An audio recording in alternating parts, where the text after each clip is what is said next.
So in this Scotiabank tutorial video, I am going to be showing you guys how to deposit a check here on the Scotiabank app. So once the Scotiabank app is opened up, I want you to go to the bottom left and where it says move money, I want to make sure that that is selected here.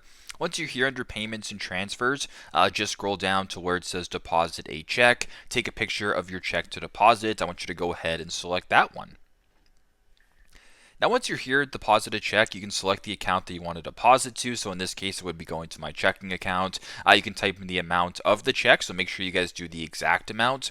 Then at the bottom where it says capture check image, you got to take a photo of the front of the check and the back of the check, slide to the deposits, and it might take a couple business days for the amount to fully deposit into your bank account. But regardless, it's super simple, super straightforward. That is how to deposit a check into your bank account here on the Scotiabank application. Thanks again for watching, and I hope this video helps.